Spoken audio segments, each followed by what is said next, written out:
আজকে আপনাদের এলাকার ইমাম সাহেবরা, আজকে আলেম ওলামারা আজকে এই মাদ্রাসার জন্য যে মাহফিল সাজিয়েছে, এই মাহফিলটা কালকে কোটি কোটি টাকা দিয়েও পাওয়া যাবে না। এই মানজারটা কি আর পাওয়া যাবে? পাওয়া যাবে না। যেই সময়টা অতিবাহিত হয়ে যায় ওই সময়টা আর ফিরে পাওয়া যাবে না। বেরাদার, আজকে আমরা মুসলমান এত নির্যাতিত, আমরা মুসলমান আজকে অন্যান্য ধর্মের কাছে অবহেলিত, আজকে আমরা মুসলমান অত্যাচারিত। কেন? কারণ আমরা বর্তমানে মুসলমান ঈমান হারা হয়ে গেছে। জি, আমরা ঈমান হারা হয়ে গেছি। আল্লাহ তাবারাক তাআলা আল কোরআনুল মাজিদের মধ্যে বললেন, আল্লাহু ওয়ালিউল্লাযিনা আমানু ইন কুনতুম মুমিনিন, যারা মুমিন হয়, মুত্তাকিন হয়, সালেহিন হয়, সালিহা হয়, তাদের এই জগতে এবং পরের জগতে কোনো বাধা বিপদ আসে না। জোরে বলেন সুবহানাল্লাহ। কিন্তু বেরাদার, যদি দেখবেন আপনি নামাজ পড়ছেন, রোজা করছেন, হজ করেছেন, আল্লাহ তাবারাক তাআলার উপাসনা করছেন, কিন্তু তবু আপনার পেছনে রোগ বালা আছে, তবু আপনার বিপদ আপদ আছে, আমার রাসূল বলেছে ওই বান্দাদের জন্য ওটা বিপদ নাই, ওটা আল্লাহর তরফ থেকে পরীক্ষা। জোরে বলেন সুবহানাল্লাহ। সুবহানাল্লাহ। মসজিদুল আকসা নিয়ে যে গাজাতে আপনার ছোট ছোট শিশু বাচ্চা কাচ্চাদের শহীদ করে দেওয়া হচ্ছে, ওই দেশের আপনার মানুষকে বোমা দিয়ে আপনার ধূলিসাৎ করে দেওয়া হচ্ছে। আজকে যদি আমরা মনে করি এটা আল্লাহর তরফ থেকে গজব, তাহলে আমাদের ভুল হবে, গুনাহ হবে। কারণ আল্লাহ তাবারাক ওয়া তাআলা হয়তো তাদেরকে পরীক্ষা করতেছে। এই গাজাবাসীরা আজকে আমার প্রতি কতটা মহব্বত রেখেছে, ভালোবাসা রেখেছে। আজকে আমি আপনি মারা গেলে কাল কিয়ামতের দিনে জান্নাতে যাব কিনা কোনো গ্যারান্টি নাই, কিন্তু আজকে যে গাজাবাসীগুলো শহীদ হয়ে যাচ্ছে, কাল কিয়ামতের দিনে তারা বিনা হিসাবে জান্নাতে যাবে। জোরে বলে সুবহানাল্লাহ। তাহলে তারা কেমন মুসলমান আর আমরা কেমন মুসলমান? বাবাজি ভাইরা, এখন বর্তমানে ইসলামের জন্য যুদ্ধের ময়দানে যাইতে হয় না, এখন বর্তমানে ইসলামের জন্য আমাদেরকে প্রাণ হারাতে হয় না, এখন বর্তমানে ইসলামের জন্য আমাদের বিবিদের আপনার বিধবা বানাইতে হয় না, এখন ইসলামের জন্য আমাদের সন্তানদের আপনার এতিম বানাতে হয় না, এখন ইসলামের জন্য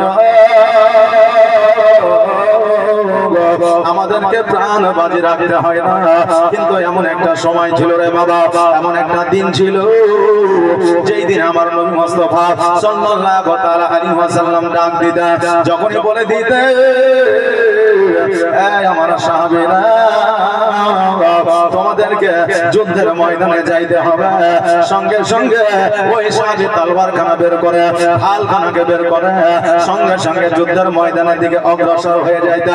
তারা চিন্তা করতো না আমার বিবি বিধবা হয়ে যাবে, তারা চিন্তা করতো না আমার সন্তান এতিম হয়ে যাবে, তারা চিন্তা করতো না আমার মা সন্তান হারা হয়ে যাবে। তারা একটাই চিন্তা করতো, আমি যুদ্ধের ময়দানে না গেলে আমার নবী বেজার হয়ে যাবে, যুদ্ধের ময়দানে না গেলে আমার ইসলাম ধন্য ঈমান হবে না। এই জন্য নিজের প্রাণকে বাজি রেখে যুদ্ধের ময়দানে নিজের গর্দান কাটিয়েছে। আর আমরা এমনই মুসলমান, গ্রামে গঞ্জে পাড়া বাজারে যদি জালসা হয়, প্রাণহানি আমাদের হয় না, প্রাণ দিতে হয় না, জালসার ময়দানে আমরা পৌঁছাতে পারি না। আমাদের কাল কিয়ামতের দিনে জবাব দিতে হবে কি হবে না? এই হবে কি হবে না? হবে। বিরাদান মিল্লাত ইসলামিয়া, সময় থাকতে আপনার জীবনকে যদি পরিবর্তন না করতে পারেন, যদি মনে করেন আমি বৃদ্ধ বয়সে পরিবর্তন করব, আপনার দ্বারা জীবন পরিবর্তন করা সম্ভব হবে না। আল্লাহুম্মা সাল্লি আলা সাইয়্যিদিনা মাওলানা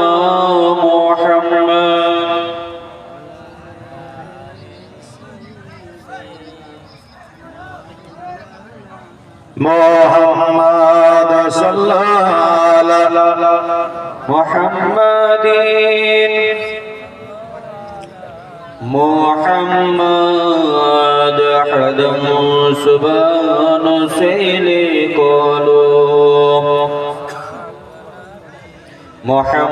মুহাম্মদ সাল্লাল্লাহু আলা মুহাম্মাদিন সাল্লাল্লাহু আলা মুহাম্মদ হরদম ज़बान से निकालो पाक नामे मुहम्मद, हरदम ज़बान से निकालो शफीआना मुहम्मद। মোহাম্মদ।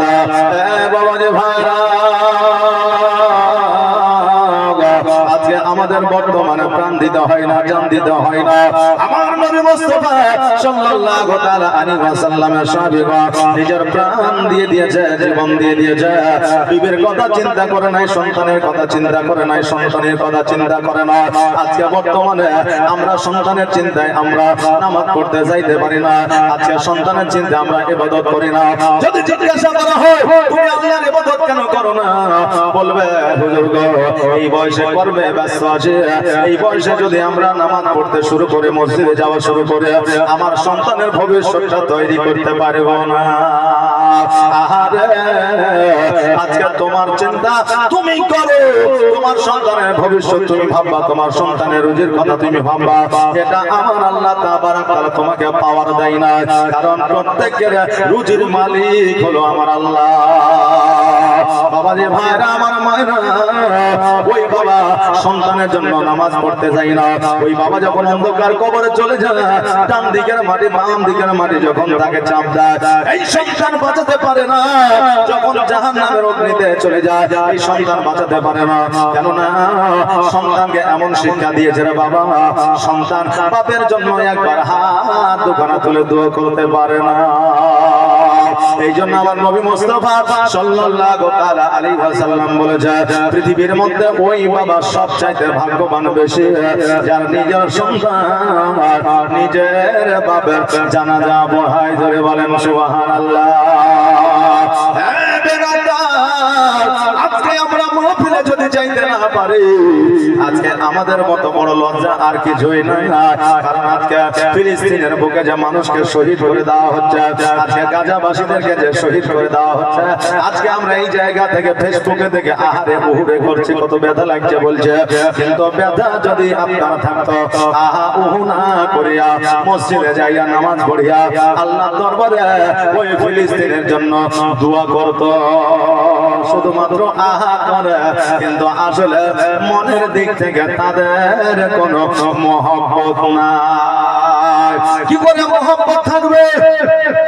নিজের মায়ের পেটের সঙ্গে মহব্বত এখন বর্তমানে ভাইদের নাই। কেমন করে অপর মুসলমান ভাইয়ের সঙ্গে তার মহব্বত থাকবে, ভালোবাসা থাকবে?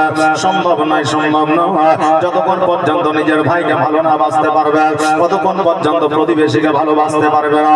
যতক্ষণ পর্যন্ত প্রতিবেশীকে ভালো না বাসতে পারবে, ততক্ষণ পর্যন্ত আপনার মানুষকে ভালোবাসতে পারবে না। আর যতক্ষণ পর্যন্ত মানুষকে ভালোবাসতে না পারবে, ততক্ষণ পর্যন্ত দেশ বিদেশের মুসলমানের প্রতি তার মহব্বত আসবে না। ও বাবাজি ভাইরা, আজকে আপনি বলছেন আমার জীবন পরিবর্তন শেষ বয়সে করব। আমার আল্লাহ তাবারাক তাআলা বলে, বান্দারে এখন তোমাকে পরিবর্তন করার জন্য আমি আল্লাহ আহ্বান করেছি, তোমাকে সিগন্যাল দিয়েছি, তুমি পরিবর্তন হও না। যেই সময় তুমি পরিবর্তন হইতে চাইবা, সেই সময় আমি আল্লাহ তোমার অন্তরে মোহর মেরে দেব। মসজিদে যাওয়া তো দূরের কথা, ঘরের বাইরে তুমি পা রাখতে পারবে না। আজকে সময় থাকতে নিজেকে পরিবর্তন করা। আজকে যে রূপের বড়াই আপনি দেখাচ্ছেন, আজকে যে সৌন্দর্যের বড়াই আপনি দেখাচ্ছেন, আজকে যে যৌবনের বড়াই আপনি দেখাচ্ছেন, আজকে যে আপনি স্কিনের বড়াই দেখাচ্ছেন, আগামী যখন পরে আপনি বৃদ্ধ হয়ে যাবেন, আপনার স্কিন লাইট থাকবে না, আপনার যৌবনের বড়াই থাকবে না, আপনার সুন্দর চেহারা থাকবে না, আপনি এত শক্তিশালীও থাকবেন না। এত অহংকার, এত বড়াই আমাদের কিসের? মেলা পরে ঘোরা হবে, মেলা পরে বেড়ানো হবে। আসেন আল্লাহ আল্লাহ রসুলের গুণগান শুনে যান। এটাই কিয়ামতের দিন আপনার কাজে লাগবে, কবরে কাজে লাগবে, বিজনের পাল্লায় কাজে লাগবে, ওই ফুলসিরাতে কাজে লাগবে। আর যতক্ষণ পর্যন্ত মেলায় ঘুরবেন, শুধুমাত্র গুনায় গুনাহ হবে, নেকি অর্জন হবে না। এটা আমরা বুঝতে পারি না রে বাবা। আজকে আমরা যে উদ্দেশ্যে, যে নিয়তে আমরা এই মাহফিলের ব্যবস্থা করেছি, তার পাকা উদ্দেশ্য হলো মাদ্রাসার উন্নতি করবে। নাকি বলে যে মহিলা মাদ্রাসার উন্নতি করবে। আজকে এই মহিলা মাদ্রাসা এই জন্য বানানো হয়েছে, আজকে আমাদের মা বোনেরা ইসলাম শরীয়ত সম্পর্কে আপনার অনেকে আপনার অজ্ঞ রয়েছে, অনেকে জানে না। আজকে মা বোনদের যদি একটু কোরআনের শিক্ষা দেওয়া হয়, আজকে মা বোনদের যদি একটু আপনার উর্দু শিক্ষা দেওয়া হয়, মা বোনদের যদি একটু ফিকহ শিক্ষা দেওয়া হয়, মা বোনদের যদি একটু মিশকাতের শিক্ষা দেওয়া হয়, আজকে ওই মা বোনেরা মাদ্রাসায় চাকরি করবে না, ঠিক আছে? আজকে ওই মা বোনেরা ইমামতি করতে পাবে না, ঠিক আছে? আজকে ওই মা বোনেরা জালসা মাহফিলে তাকরীর করতে পারবে না, ঠিক আছে? কিন্তু ওই মা বোনেরা যখন আপনার স্বামীর সংসারে স্বামীর ঘরে যাইয়া নিজের সন্তান যখন জন্ম দিবে, ওই সন্তানটিকে মানুষের মতো করে মানুষ করতে পারবে, ওই সন্তানটিকে ইসলামের শিক্ষা দিতে পারবে, ওই সন্তানটিকে নামাজি বানাইতে পারবে, ওই সন্তানটিকে রোজাদার বানাইতে পারবে। এই জন্য এই মহল্লাবাসী, গ্রামবাসী, এলাকাবাসী, আপনার পুলিশ স্টেশনের পাশে একটা মহিলা মাদ্রাসার আয়োজন করেছেন বাবা। আর ওই মহিলা মাদ্রাসার উন্নতি করবে আজকে এই জালসা মাহফিলের ব্যবস্থা। বেরাদা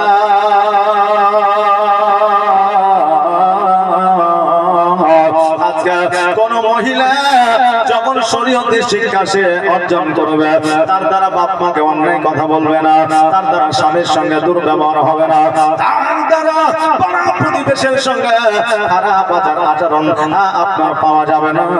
এটাই হলো ইসলামিক শরীয়তের শিক্ষা। জোরে বলেন সুবহানাল্লাহ। যেই খাদিজাতুল কুবরা রাদিয়াল্লাহু তাআলা আনহা যখন আপনার ইসলাম ধর্মের মধ্যে দীক্ষিত ছিল না, যখন কালিমা তাইয়্যিবা লা ইলাহা ইল্লাল্লাহু মুহাম্মাদুর রাসূলুল্লাহ সাল্লাল্লাহু তাআলা আলাইহি ওয়াসাল্লাম যখন কালিমাটা পড়ে না, তখন আমার নবী মুস্তাফা সাল্লাল্লাহু তাআলা আলাইহি ওয়াসাল্লাম ওই খাদিজা নিজের রাত দরবারে কর্মরত আমার নবীজিকে রেখেছিলেন। জোরে বলেন সুবহানাল্লাহ।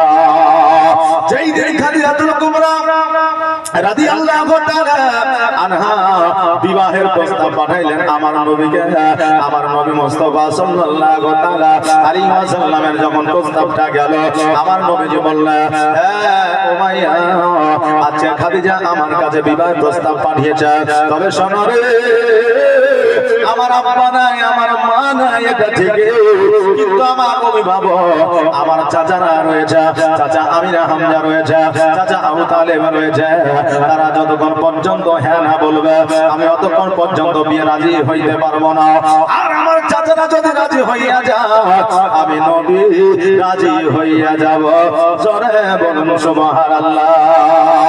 নারে তাকবীর, নারে রিসালাত, মাসলাক আলা হযরত জালসা কমিটি। জোরে বলুন জিন্দাবাদ। সুবহানাল্লাহ, জাযাকাল্লাহ, মাশাআল্লাহ। এই নারায়ের ধ্বনি এত সুন্দর ধ্বনি রে বাবা, এই নারা একবার যদি আপনি লাগাইতে পারেন মন থেকে, দিল থেকে, অন্তর থেকে, আপনার শরীরে 70% ক্ষমতা আমার আল্লাহ বাড়িয়ে দেয়। জোরে বলেন সুবহানাল্লাহ। বেরাদা ওই উমাইয়া খাদিজাতুল কুবরা রাদিয়াল্লাহু তাআলা আনহাকে গিয়ে বললেন, ও আমার বাদশাহিনী, ও আমাদের সরদারিনী, ও আমাদের রাজরানী, আজকে আমার নবী মুস্তাফা সাল্লাল্লাহু তাআলা আলাইহি ওয়াসাল্লাম বিবাহে নাও বলে নাই, হ্যাঁ বলে না, পরে কি বলেছে? বলেছে আমার চাচারা যদি রাজি হইয়া যায় আমি নবী রাজি হইয়া যাব। এবার খাদিজাতুল কুবরা রাদিয়াল্লাহু তাআলা আনহা বলে, ও আমার সৈন্য, যাও যাও যাও আমিরা হামজাকে ডেকে নিয়ে আসো। এবার আমিরা হামজাকে ডেকে নিয়ে আসা হলো। আমিরা হামজাকে বলল, আমিরা হামজা শোনো গো, আজকে তোমার ভাতিজা মুহাম্মদকে আমার বড় পছন্দ, তোমার ভাতিজার আখলাক চরিত্র ব্যবহার আমার বড় সুন্দর লেগেছে। আমি জীবনে নিয়ত করেছিলাম, আমি জীবনে আমি আশা রেখেছিলাম জীবনে কোনোদিন আর বিবাহ করব না। একটা স্বামী হারিয়েছি, দ্বিতীয় স্বামী হারিয়েছি, আমি আর তৃতীয়বারের জন্য বিবাহে রাজি হইতাম না। কিন্তু মুহাম্মদ সাল্লাল্লাহু তাআলা আলাইহি ওয়াসাল্লাম আমার বড় ভালো লেগেছে।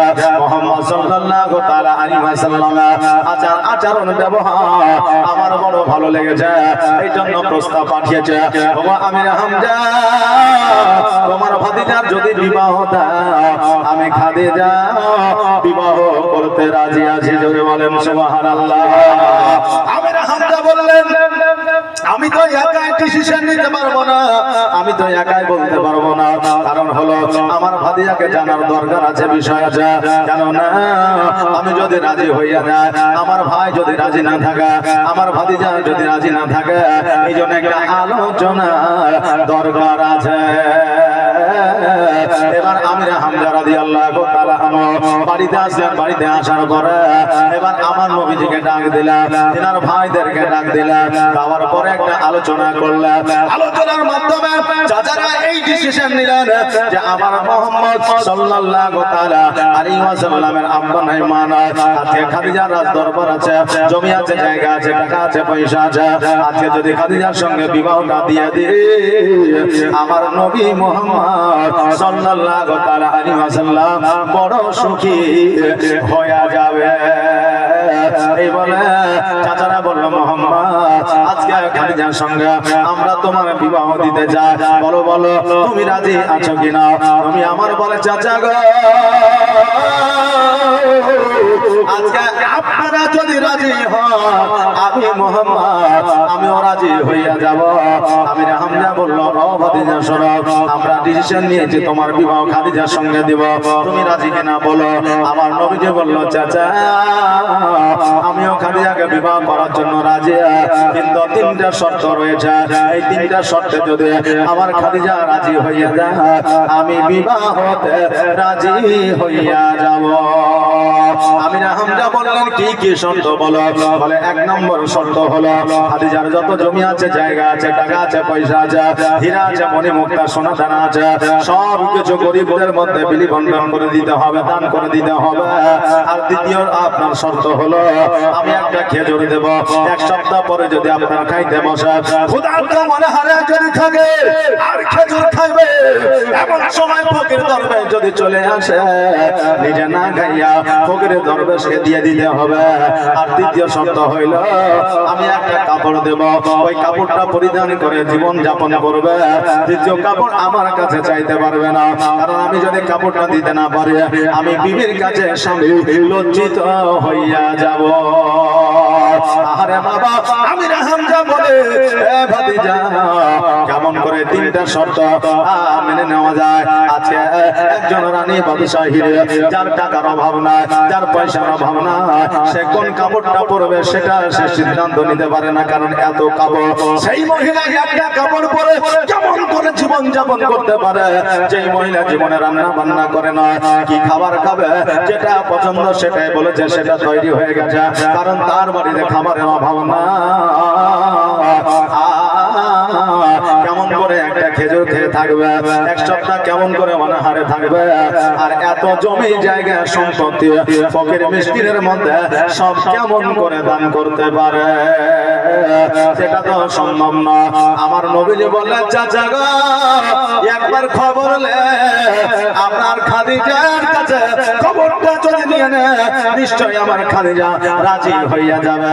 কারণ আমার নবী ইলমে গায়েবের সংবাদ দেনেওয়ালা দাতা, আমার নবীর সামনের খবরও জানে, পেছনের খবরও জানে। জোরে বলেন সুবহানাল্লাহ। আমির হামজা রাদিয়াল্লাহু তাআলা আনহু ভয় ভয় যেন খাদিজার কাছে গেল না। মনে ভাবলেন, আমি খাদিজাকে যদি এই কথা বলি, খাদিজা আমাদের বাদশাহিনী, আমাদের সরদারিনী, আমাদের রানী, এই কথা শোনার পরে যদি আমাকে বন্দী করে দেয়, আমি বিপদে পড়ে যাব। এই জন্য বলা যাবে না।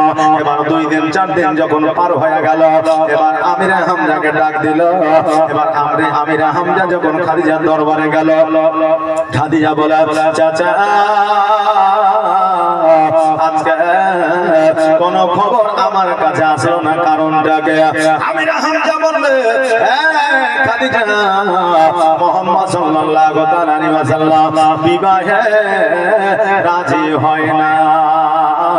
যখন এই কথা বলে যায়, আমার খাদিজাতুল কুবরা রাদিয়াল্লাহু তাআলা আনহা অঝর নয়নে 2 চোখের পানি ফেলায়া যেন বুক ভাসায়া দিয়েছে। কান্না দেখে ময়া হলো, দয়া হইল। আমিনা হামজা বলে খাদিজা তুমি কান্না করিও না, কান্না করিও না, কারণ আমার ভাতিজা ডাইরেক্ট বিবাহ করব না এই কথা বলে না, আমার ভাতিজা বিবাহ করবে, কিন্তু তিনটা শর্ত দিয়েছে। বলে কি কি শর্ত?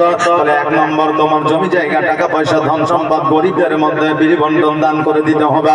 দ্বিতীয় নম্বর হলো একটা খেজুর খেয়ে জীবন যাপন করতে হবে। তৃতীয় নম্বর হলো একটা কাপড় পরিধান করে জীবন যাপন করতে হবে।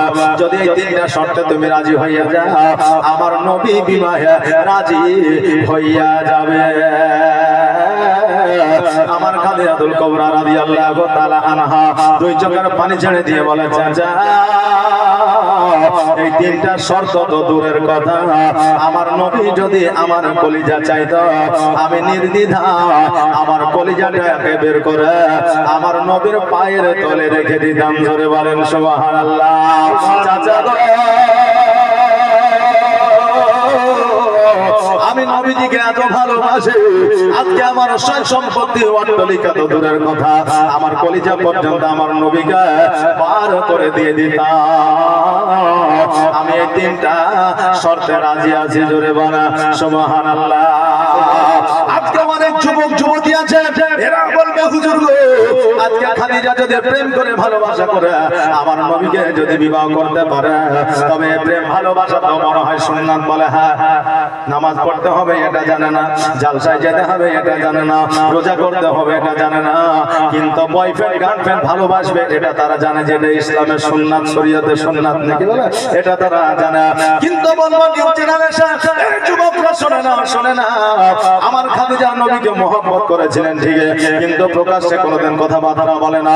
আমার খাদিজা নবীজিকে মহব্বত করেছিলেন ঠিক, কিন্তু কোনোদিন পর্দা ছাড়া নবীজির সম্মুখে যায় না। আমার নবীজিকে মহব্বত করেছিলেন ঠিক, কিন্তু ডাইরেক্ট কোনোদিন আমার নবীর সঙ্গে কথা বলে না। তাদের প্রেম এইরকম ছিল রে বাবা। আর বর্তমানে আমাদের যুবক যুবতীর প্রেম ভিডিও কলে কথা না বললে তাদের প্রেম হয় না। আজকে 14ই ফেব্রুয়ারিতে গোলাপ না দিলে তাদের প্রেম হয় না। আজকে পার্কে ঘুরতে না গেলে তাদের প্রেম হয় না। আজকে মোবাইলে দিনের পর দিন রাতের পর রাত কথা না বললে তাদের প্রেম হয় না। আজকে সপ্তাহে ছুটির দিনে একবার দেখা না করলে প্রেম হয় না। আমার মা বোনেরা যুবক যুবতীরা আজকে তোমাদের বলে যা, আজকে তোমার প্রেম ভালোবাসা কোথায় আর আমার নবীর প্রেম ভালোবাসা কোথায়? জোরে বলা সুবহানাল্লাহ। অনেক সময় ইউসুফ জুলেখাকে নিয়ে আপনার যুবক যুবতীরা বলে তারা প্রেম করেছিল, ভালোবাসা ছিল, তাদের প্রেম ছিল অমর। কিন্তু ইতিহাস আমাদের অনেকেরই জানা আছে যে জুলেখা একবার নয় শত শতবার আমার ইউসুফ আলাইহিস সালামকে নিজের দিকে আকৃষ্ট করার চেষ্টা করেছিলেন, কিন্তু যতবারই চেষ্টা করেছিলেন ততবারই ফেল হয়েছিল। জোরে বলা সুবহানাল্লাহ। আজকে আমরা এই ওয়াজগুলো করি, এই কথাটাও বলি যে আমার ইউসুফ আলাইহিস সালামকে আমার আল্লাহ এত চেহারা দিয়েছিল, এত আপনার নূরানিময় চেহারা ছিল যে যখন মহিলাদেরকে আপেল দেওয়া হয়েছিল, একটা চাকু দেওয়া হয়েছিল, আর চেহারা থেকে আপনার আপেলটাকে কাটতে বলা হয়েছিল, ইউসুফ আলাইহিস সালামের দিকে তাকায়া আপেল কাটতে গিয়ে হাত পর্যন্ত কেটে পার করে দিয়েছিল। জ্বালা যন্ত্রণা তো দূরের কথা, আমার ইউসুফ আলাইহিস সালামের চেহারা দেখিয়া হাত কেটে পার হয়ে গিয়েছিল, তবুও জানতে পারে নাই। জোরে বলেন সুবহানাল্লাহ। আমার বাবাজি ভাইরা আজকে ইউসুফ আলাইহিস সালামকে দেখে হাত কেটে মা বোনেরা আপনার পার করে দিয়েছিল, জানতে পারে না। রাবিরা বর্ণনা করতেছে আজকে ইউসুফের চেহারা না দেখিয়া যদি সেই মহিলার আমার নবীর চেহারা দেখতো, তারা হাত না কাটিয়া তারা নিজের গর্দান কেটে দিত। জোরে বলা সুবহানাল্লাহ। ওই খাদিজাতুল কুবরা রাদিয়াল্লাহু তাআলা আনহা বলে চাচা গো আজকে তিনটা শর্ত নয়, তিনটা নয়, আমার নবী আজকে থেকে যেটা বলবে আমি খাদিজা আমি সেটাতে রাজি আছি। জোরে বলা সুবহানাল্লাহ। আল্লাহর নবী নবী গো আপনি নবী আমার জীবনের জীবন, আপনি আমার জীবন সাথী, অন্ধকার কবরের বাতি, আপনি নবী আমার নির্জনের একজন। আল্লাহর নবী নূরে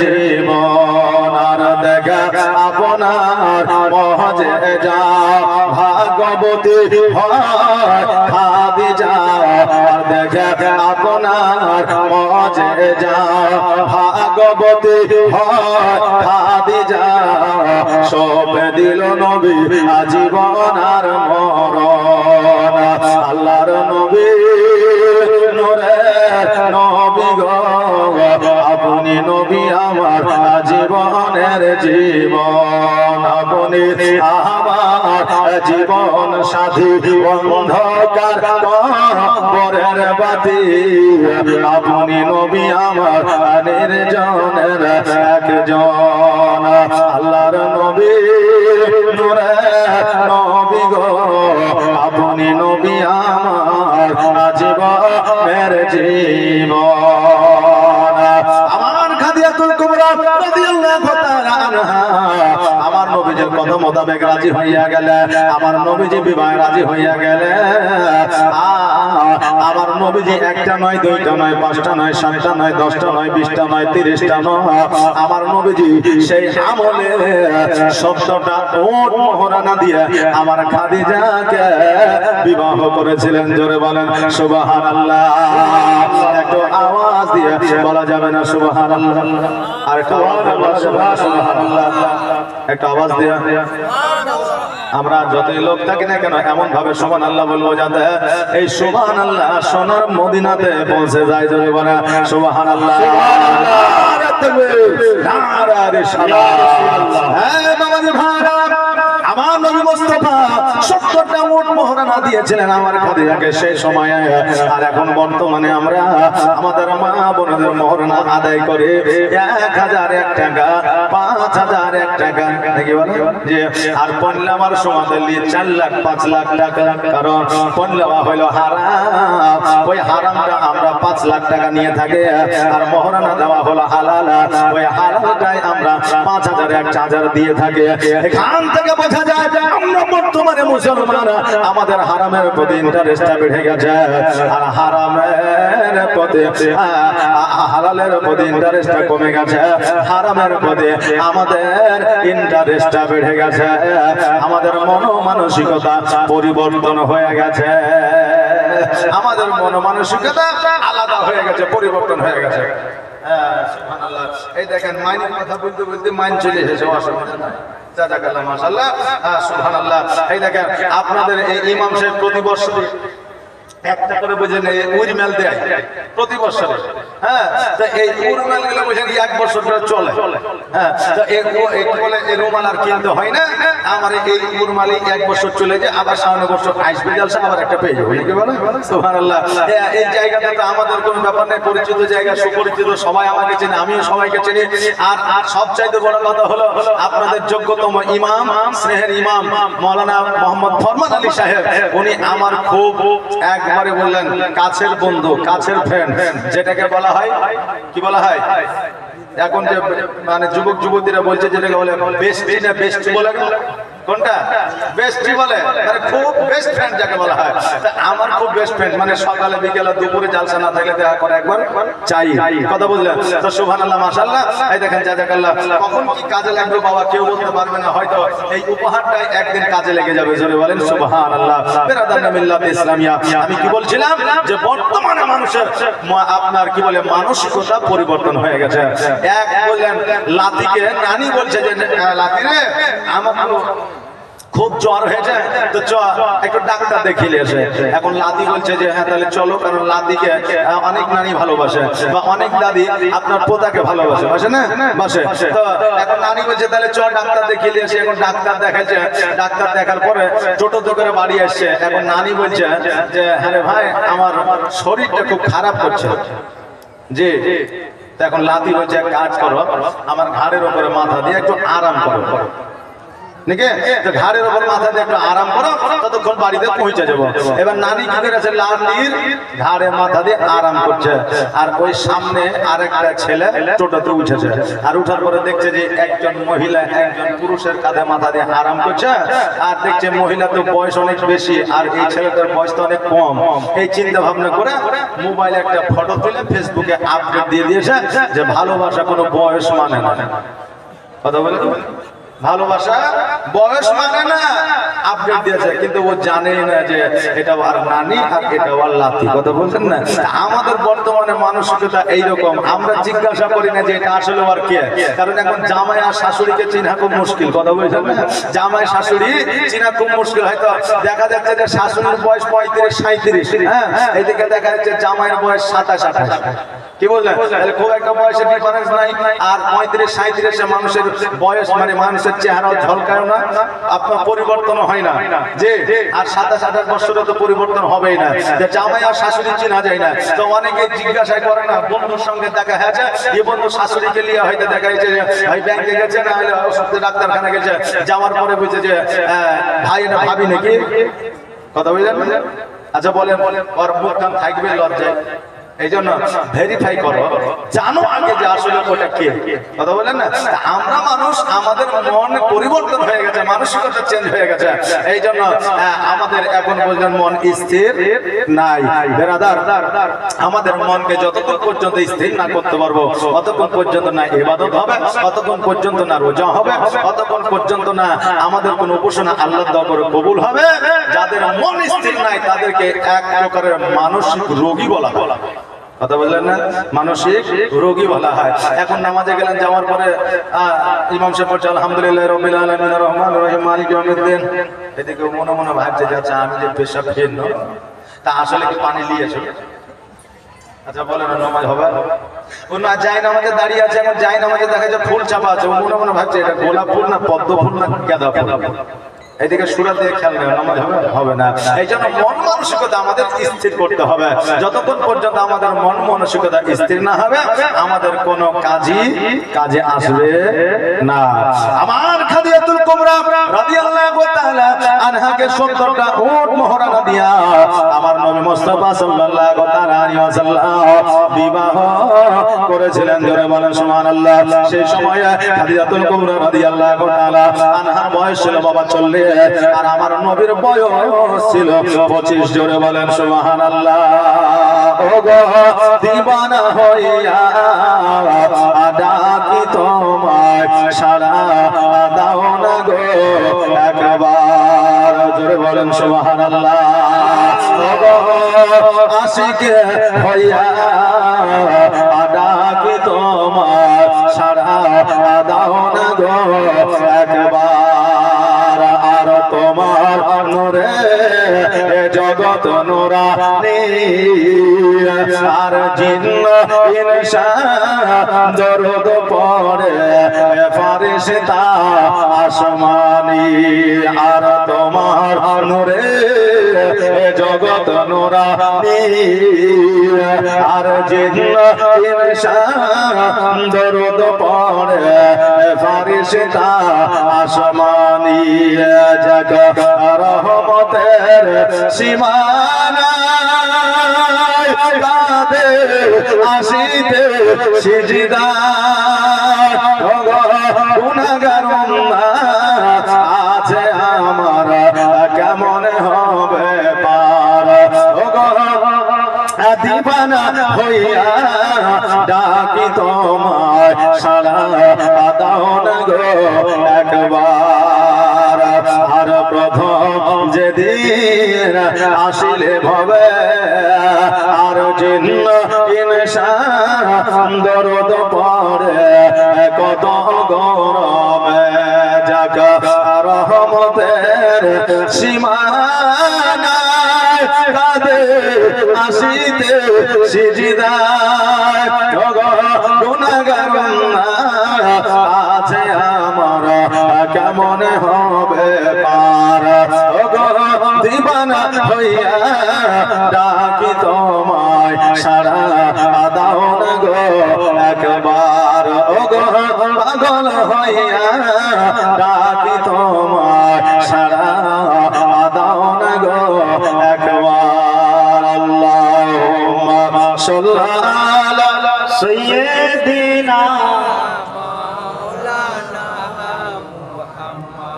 ওয়ালা আলা সাইয়্যিদিনা মাওলানা মুহাম্মদ। এই দেখেন বাবাজি ভাইরা, একজন 600 টাকা দান করেছে, একজন 100 টাকা দান করেছে। জাযাকাল্লাহ, মাশাআল্লাহ, মাশাআল্লাহ, বারাকাল্লাহ, সুবহানাল্লাহ। যে আশায় যে নিয়তে করেছে দান, আর দানকে কবুল করো ও গো রহমান। জগমাপে জগ সন্তান এখানে ছিল, আর ছিল কি না ছিল, দেখো দানে বোঝা গেল। আহারে আজকে আমার খাদিজাতুল কুবরা রাদিয়াল্লাহু তাআলা আনহা আমার নবীজিকে বিবাহ করিয়া, আমার নবী মুস্তাফা সাল্লাল্লাহু তাআলা আলাইহি ওয়াসাল্লাম আমার খাদিজা জান মুবারকের উপরে মাথা দিয়েছে। আমার খাদিজাতুল কুবরা রাদিয়াল্লাহু তাআলা আনহা যেন আমার নবীজির মাথা মুবারকের চুলগুলো যেন নাড়তে আছে, স্বামী আর স্ত্রী গল্প যেন করতেছে, আর যেন মিসকে হাসতেছে। এই জন্য আমার আল্লাহ বলেছে, বান্দা বান্দিরে তোমরা স্বামী আর স্ত্রী যদি একে অপরের দিকে তাকায়া যদি একটু মিসকে হাসি দিয়ে দাও, আমার আল্লাহ তাআলা বলে আমি তাদের নেকির খাতা একটা মাকবুল হজের সব দান করে দিয়ে। জোরে বলেন সুবহানাল্লাহ। কিন্তু বাবা বর্তমানে আমাদের অবস্থা, আমরা স্বামীকে দেখে বিবিরা খুশি হয় না, আর বিবিকে দেখে স্বামীরা খুশি হয় না। এখন খুশি যদি হয় তো ওই শফিকের ভিডিও দেখে। কথা বলেন না, আমার মা বোনেরা যদি খুশি হয়, এই দেখেন বলছেন শফিকের ভিডিও দেখে স্বামীর মুখ থেকে বিবি হাসে না, আর বিবির মুখ থেকে স্বামী হাসে না। তবে বাবা সবাই নয়, এখন দেখবেন যে জিনিসগুলো আমাদের শোনার ব্যাপার, সেগুলো শুনে আমরা খুশি হই না, আর যেগুলো শুনলে আমাদের নেকিও হবে না, গুনাহ হবে না, সেগুলো শুনে আমরা খুশি হই। এই দেখেন বাবা, আগামী কালকে আমি জালসা ছিলাম মালদার বুকে, তো আমি গজল যতটা বলেছি না বলেছি 5 দিন জীবনে ছিল, কেউ কোনোদিন সুবহানাল্লাহ, মাশাআল্লাহ, জাযাকাল্লাহ, বারাকাল্লাহ, আলহামদুলিল্লাহ বলে কিনা? হ্যাঁ, জুলফিকার, বাপরে জুলফিকার তোমার দরকার আছে ভবিষ্যতে নাকি? সুবহানাল্লাহ। এই দেখেন জুলফিকার 200 টাকা দান করেছে, সুবহানাল্লাহ, মাশাআল্লাহ। তো বিরাদার গজল শুনে একজন ছেলে পেলে বললেন না সুবহানাল্লাহ, আর যেমনই বলেছি বললেন কথায় কথায় যে একটা চা বানাও আমার জন্য। কি বললেন? বলছে একটা চা বানাও আমার জন্য, তো সবাই খুশি। বলছে এতক্ষণে একটা গজল হইল, এটা গজল নয়, নাতো নয়, এটা আপনার কোনো কিছু নেই, এটা একটা হচ্ছে ছন্দ। কোন মৌলবী কোন মৌলানা বানিয়েছে, গেয়েছে, এটা হচ্ছে একটা ছন্দ। কি বলছে? বলছে একটা চা বানাও আমার জন্য, আদা দিও, এলাচি দিও, চিনি দিও সামান্য, একটা চা বানাও আমার জন্য। এতেই মানুষ পাগল, খুশি। কথা বললেন না? কিন্তু রসুলের আশিক হয়ে নবীর শানে গজল বললে খুশি করা যাচ্ছে না বেরাদার। এই জন্য বাবা যেটা শরীয়তে বলছে করো সেইটাই ধরে থাকো, আর যেটাকে বাতিল করতে বলা হচ্ছে সেইটাকে বাতিল করো। তারিকুল, সুবহানাল্লাহ, দেখেন তারিকুল আলম 500 টাকা দান করেছে, জাযাকাল্লাহ, মাশাআল্লাহ, বারাকাল্লাহ, সুবহানাল্লাহ, সুবহানাল্লাহ। যে নিয়তে করেছে দানকে কবুল করো গো আমার। আরে আমার মা বোনেরা, আজকে খাদিজাতুল কুবরা রাদিয়াল্লাহু তাআলা আনহার জীবনী থেকে একটু শিক্ষা নিয়ে দাও। আমার খাদিজা যখন দেখলেন নবী আমার ঘুমায় গিয়েছে, আমার খাদিজাতুল কুবরা রাদিয়াল্লাহু তাআলা আনহা উনিও যেন বাবা বিছানায় ঘুমিয়ে গেলেন। এবার খাদিজা রাত্রিবেলায় যখন বিছানা থেকে উঠেছে, এবার বিছানা থেকে উঠার পরে লক্ষ্য করে দেখছে যেন আমার নবী যেন বিছানায় শুয়ে না। খাদিজা যেন রাত দরবার খোঁজাখুঁজি করলো, আমার নবী কোথায় গেল, নবী কোথায় গেল। কেননা আমার খাদিজাতুল কুবরা রাদিয়াল্লাহু তাআলা আনহা এর আগে 2টা স্বামী হারিয়েছে, 2টা স্বামী ইন্তেকাল করেছে। এই জন্য আমার নবীকে খোঁজার জন্য পাগল পারা হয়ে আছে। সারা রাত প্রসাদ খুঁজলে, খোঁজার পরে যখন না পাইল, এবার আমার খাদিজা রাত প্রসাদ থেকে যেন বার হয়ে গেল। এবার বার হয়ে যাওয়ার পরে আমার নবীজিকে খুঁজতে খুঁজতে কোনো জায়গায় যেন পাওয়া যায় না। হঠাৎ করে সুরেশা দেখার সময় লক্ষ্য করে দেখা যেন আমার নবীজি একটা পাহাড়ের উপরে সেজদায় রত হইয়া ইয়া হাবলি উম্মতি উম্মতি বলে কাঁদে। জোরে বলেন সুবহানাল্লাহ। খাদিজাতুল কুবরা রাদিয়াল্লাহু তাআলা আনহা হামাগুড়ি পায় হাওয়া করে দিয়া যেন বাবা পাহাড়ের উপরে উঠলো। ওঠার পরে আমার নবী যখন জানতে পারলেন, বুঝতে পারলেন খাদিজা আমার কাছে এসে হাজির হয়ে যায়, সঙ্গে সঙ্গে সিজদা থেকে মাথাটা উঠায় বলে, খাদিজা তুমি কেন আমার কাছে এসেছো? খাদিজা বলে, ইয়া রাসূলুল্লাহ, ইয়া হাবিবাল্লাহ, নবী গো, যেই বিবির ঘরে স্বামী থাকে না ওই বিবির কেমন করে রাত্রি বেলায় ঘুম আসে? পৃথিবীর কোন নারী এইটা পারবে না। আমার নবী বলে, খাদিজা যাও যাও পানির দিকে যাও, তুমি আর কোনদিন আমাকে খোঁজার জন্য বাইরে আসবে না। আমি ইসলামের প্রচারে যাব, আমি না জানি কোথায় যাব, কখন বাজারে যাব, কখন মসজিদে যাব, আমাকে খোঁজার জন্য আর দ্বিতীয় দিন বাইরে আসবে না। দেখেন বেনামে 500 টাকা দান করেছে, জাযাকাল্লাহ, মাশাআল্লাহ, বারাকাল্লাহ, সুবহানাল্লাহ। আরে আমার মা বোনেরা, আমার খাদিজাতুল কুবরা রাদিয়াল্লাহু তাআলা আনহা বলে যে আমি কথা দিলাম গো নবী, আমি আপনাকে খোঁজার জন্য আমি আর কোনদিন বাইরে আসব না। নবী আমার কি শিক্ষা দিলেন? বিবিদেরকে নিয়ে কোনদিন বাইরে যাওয়া যাবে না। যদি বাজারে যান, ডাক্তারখানা যান, যদি কোথাও যান, পর্দার সহিত নিয়ে যেতে হবে। কিন্তু আমরা বিবিদেরকে আপনার রেস্টুরেন্টে ঘুরতে খুব কমই নিয়ে যায়, আমরা বিবিদেরকে পোশাক আশাকের বাজার করার জন্য খুব কমই নিয়ে যায়। আজকে আমরা বিবিদেরকে ঘোরার জন্য খুব কমই নিয়ে যাই, কিন্তু কন্টিনিউ বিবিকে সঙ্গে করে মাঠে নিয়ে যাই, এটা ঠিকই। যেই জায়গা আমার নবী নিয়ে যেতে বারণ করলে সেই জায়গায় আমরা বিবিকে নিয়ে যাই। আমরা বলে যাই বিবির মাঠে খাবার নিয়ে যাবে, লাহারি নিয়ে যাবে, নইলে এক কাজ করে তাওলিটা নিয়ে যাবে, আমিও নিরাবো, ভুইতুও নিরাবি। কথা বললেন না বাবা? বিবিদের মহিলাদের মাঠে যাওয়া নিষেধ। আমাদের মা বোনেরা, আমাদের বাপজিরা নিজের বিবিদেরকে সঙ্গে করে মাঠে নিয়ে যায়, আর মাঠে যাওয়ার পরে কাজকর্ম করায়। আরে আমার মা বোনেরা, বাপজিরা একটা কথা বলে যায়, সব চাইতে পৃথিবীর মধ্যে অভাবী ছিল, সব চাইতে দুঃখ কষ্ট জমি জায়গা ছিল না, যার নাম ছিল হযরত আলী। জোরে বলেন সুবহানাল্লাহ। ওই হযরত আলী রাদিয়াল্লাহু তাআলা এত অভাবী ছিলেন, হযরত ইমাম হাসান হোসেনকে পর্যন্ত বন্ধক রেখেছিলেন। আমার হযরত আলী এত অভাবী ছিলেন যে আমার আলী রাদিয়াল্লাহু তাআলা একদিন নয় 10 দিন পর্যন্ত অনাহারে ছিলেন। তবুও আমার আলী কোনোদিন বলে নাই, বিবিরে চলো আমরা জঙ্গলের মধ্যে কাঠ কাটিব, দুজনে একসাথে বিক্রি করব, আমাদের অভাব অনটন দূর হয়ে যাবে। এই কথা কোনোদিন বলে না। আমার আলী যতটুকু পেরেছে ততটুকু করেছে। এত অভাব থাকার পরেও জীবনে কোনোদিন বিবিকে বাইরে কর্মের জন্য পাঠায় নাই। জোরে বলে সুবহানাল্লাহ। বাবাদের ভাইরা, ও আমার মায়েরা, আজকে আমার দয়ার নবী, মায়ার নবী সাল্লাল্লাহু তাআলা আলাইহি ওয়াসাল্লাম এই শিক্ষাটুকু দিলেন, এই জ্ঞানটুকু আমার নবী মুস্তাফা সাল্লাল্লাহু তাআলা আলাইহি ওয়াসাল্লাম দিলেন। এবার খাদিজা রাদিয়াল্লাহু তাআলা আনহা যখন বাবা দন্দায়মান হইলা, একটু যেন আহা করে উঠেছে। এবার নবী বলে, খাদিজা তোমার মুখ থেকে শব্দ বার হইলো, কারণটা কি? তোমার কি কষ্ট হয়? খাদিজা বললেন, নবী গো, আমি যখন পাহাড়ের উপরে উঠেছি আমার হাঁটু আর কইনা ক্ষত বিক্ষত হয়ে গেছে, রক্ত বাইর হচ্ছে, এই জন্য ব্যথায় ব্যথিত হয়ে আছে। নবী আমার বললেন, কোন জায়গা? বলে এই জায়গা। যেমন আমার খাদিজাতুল কুবরা রাদিয়াল্লাহু তাআলা আনহা যখন আপনার জায়গাটা দেখায় দিয়েছে, অমনি আমার নবী মুস্তাফা সাল্লাল্লাহু তাআলা আলাইহি ওয়াসাল্লাম মুখের থুতু মুবারক লাগিয়ে দিয়েছে। খাদিজা বললেন, খোদার কসম করে বলে আমার নবী যখন আমার ক্ষত বিক্ষত জায়গাটা থুতু মুবারক লাগিয়ে দিলেন, আমার ওই ক্ষত বিক্ষত জায়গাগুলো ভালো হওয়া তো দূরের কথা, একটু দাগ পর্যন্ত ছিল না। জোরে বলেন সুবহানাল্লাহ। একটু দাগ পর্যন্ত ছিল না, সমস্ত দাগ মিশে গিয়েছিল। কেউ বলতে পারবে না, আমিও জানতে পারছি না যে এই জায়গাটা কিছু সেকেন্ড আগে ক্ষত বিক্ষত ছিল, রক্ত বাইর হইতেছিল।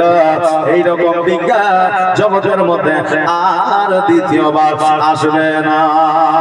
আর প্রেমে খেলা খেলছ দয়াল রে দয়াল, তোর খেলা চমৎকার,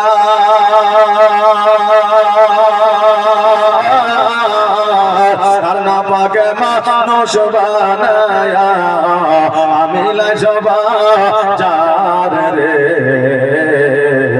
প্রেমের খেলা খেলছ দয়াল রে, তুমি কাউকে দিলা 10টা সন্তান জায়গা জমি না, আবার কাউকে দিলা কোটি টাকা একটাও সন্তান নাই। জোরে বলেন সুবহানাল্লাহ। তুমি কাউকে দিলা 10টা সন্তান জায়গা জমি না, আবার কাউকে দিলা কোটি টাকা একটাও সন্তান নাই। আবার মরার পরে কাঁধে করে কবরে নামাবে তার রে, প্রেমের খেলা খেলছো দয়াল রে দয়াল, তোর খেলা চমৎকার। আর না পাকে মানুষ বানায়া আমি লাজবা যার রে, প্রেমের খেলা খেলছো দয়াল রে। তুমি কারো কলিজা আগুন দিলা মা বাবা কেড়ে নিয়া, আবার কারো করিলা চির দুঃখী সন্তান লাশ বানায়া, আবার কাউকে তুমি কান্দাও দয়া মনের মানুষ কেড়ে নিয়া, আমার কাউকে অল্প বয়সে রাখলে তুমি বিধবা বানায়া রে, প্রেমের খেলা খেলছো দয়াল রে দয়াল, তোর খেলা চমৎকার। না পাকে মানুষ বানায়া আমি লাজবা যার রে, প্রেমের খেলা খেলছো দয়াল রে। আল্লাহুম্মা সাল্লি আলা সাইয়্যিদিনা মাওলানা মুহাম্মদ ওয়া আলা আলি সাইয়্যিদিনা মাওলানা মুহাম্মদ সাল্লাল্লাহু আলা মুহাম্মাদিন সাল্লাল্লাহু আলা মুহাম্মদ। হরদম ज़बान से निकालो पाक नामे मोहम्मद, हरदम ज़बान से निकालो शफीआना मोहम्मद। এইদিকে আমার খাদিজাতুল কুবরা রাদিয়াল্লাহু তাআলা আনহা যেন বাবা বাড়ির দিকে চলে আসলেন। সকালবেলা আমার নবী মুস্তাফা সাল্লাল্লাহু তাআলা আলাইহি ওয়াসাল্লাম যখন খাদিজার বাড়ির দিকে যেন আসতেছে, মক্কা নগরের মানুষেরা বলতেছে জাগরে আজকে যেই নবীর মা ছিল না, বাপ ছিল না, যেই নবীর জমি ছিল না, জায়গা ছিল না, আজকে খাদিজাকে বিবাহ করে জমির মালিক হয়েছে, আজকে সম্পদের মালিক হয়ে যায়, আজকে সোনা দানা টাকা পয়সা মালিক হয়ে যায়। এই কথা শুনি আমার নবী যে দুই চোখের পানি ছেড়ে দিয়ে কান্দা, বলে আল্লাহ গো, আজকে যদি আমার আব্বা মা বেঁচে থাকতো মক্কা নগরের মানুষ এই কথা বলতে পারতো না, আজকে যদি আমার দাদা আব্দুল মুত্তালিব বেঁচে থাকতো আজকে মক্কা নগরের মানুষেরা এই কথা বলতে পারতো না। আমার নবীজি দুই চোখের পানি ছেড়ে দিয়া কান্না করতে করতে যেন রাজ দরবারে ফিরে আসে। একখানা ঘরে আমার নবীজি কান্না করছে, ডুকরে ডুকরে আমার খাদিজা ওই ঘরে প্রবেশ করেছে।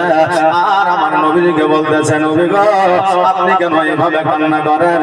আপনার কান্না আমি খাদিজা সহ্য করতে পারি না। ইয়া রাসূলুল্লাহ, ইয়া হাবিবাল্লাহ, নবী গো আপনি দয়া করে কান্নাটা বন্ধ করেন। আমার নবী বলে, খাদিজা আজকে তুমি কি আমার জন্য এই জমি জায়গা টাকা পয়সা গুলোকে দান করতে পারবে? তুমি কি পারবে না আমার জন্য এই জমি জায়গা টাকা পয়সা গুলো দান করতে? আমার খাদিজা বলল, নবী গো আজকে জমি জায়গা অট্টালিকা তো দূরের কথা, আপনি যদি বলেন গো নবী আমার শরীরের চামড়া গুলো ছিলিয়া আমি আপনার পায়ের তলে বিছায়া দিতে পারি। এই এই ছিল বিবি আমার নবী যেটা বলেছে সেটা শুনে যান আমার নবী মুস্তাফা সাল্লাল্লাহু তাআলা আলাইহি ওয়াসাল্লাম আমার নবী যে আজকে আমার খাদিজার স্বামী ছিলেন জোরে বলেন সুবহানাল্লাহ নবী বলেছেন আরে রিসালাত মাসলাকে আলা হযরত জিন্দাবাদ উলামা আহলে সুন্নাত জীবনী বক্তা জলসা কমিটি